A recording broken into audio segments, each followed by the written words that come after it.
Alors bonjour, ici Bruno Tremblay pour le RPG Week numéro 39. Ça va vite. Ma question de cette semaine, racontez-moi la plus belle évolution d'un de vos personnages. Pour ceux qui ont toujours été le chef cuisinier, le maître de jeu tout le temps, un de vos PNJ qui a évolué, voyons. Racontez de... Mais une personne qui est 100% maître de jeu, ça peut être une autre question, ça aussi. Mais, c'est ça. Ma question d'aujourd'hui, c'est... racontez-moi, oui, story time! Racontez-moi la plus belle évolution d'un de vos personnages. Moi, sérieusement, je me fouille dans le cerveau quand même, c'est loin, parce que j'ai pas fait beaucoup de campagnes avec des personnages. Il y avait, c'est con, c'était mes débuts. Il y avait Lerny Burnold, que c'est un personnage c'était un guerrier, qui avait juste un bras.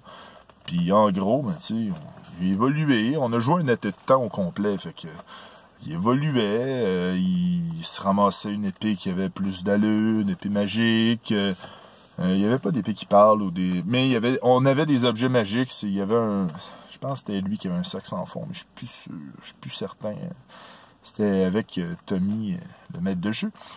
Il y avait, au début, il était simple, mortel, simple guerrier avec juste un bras. Puis à la fin, il avait rencontré des elfes. Oui, dans la donjon 2e édition. Les elfes, ils font de la genre de cyber-magie pour remplacer des membres. Parce que, tu vis quasiment 1000 ans ou whatever, il te manque un bras, il va te manquer longtemps. Fait que c'est ça. Fait que bref... il était rendu avec un bras robotique. Il y avait, robotique, cyber-magique. Il y avait, à la fin, il était rendu malade. Je pense que c'était un trip que j'aime ça, quand je fais un personnage, avoir un côté, un flaw, en anglais. Même, ça ajoute à la couleur du personnage. Que ça soit... Ça peut être n'importe quoi. J'en ai dans à peu près tous mes personnages. Tu sais, un flaw. Tu sais, quelque chose que tu te dis, OK, il y a ça. Puis, tu sais, c'est comme... Ça fait quelque chose à évoluer, à changer. Tu sais, ça fait... c'est ça. C'est pour la couleur du personnage. Mais, c'est ça. Lui, il y avait ça. Puis j'avais rajouté un autre flaw, un côté négatif finalement. Il était malade, mais c'était comme quelque chose qui allait le tuer. Puis là, il a fallu qu'il devienne paladin pour l'aider. Fait qu'il s'est tourné vers la religion. La partie, on l'a pas vraiment terminée, mais c'était comme... à la fin, c'était fini. C'était comme, OK, t'es rendu là, puis t'es rendu quand même assez puissant. J'étais rendu que je pitchais des boules de feu avec mon bras... cyber magique, des trucs comme ça.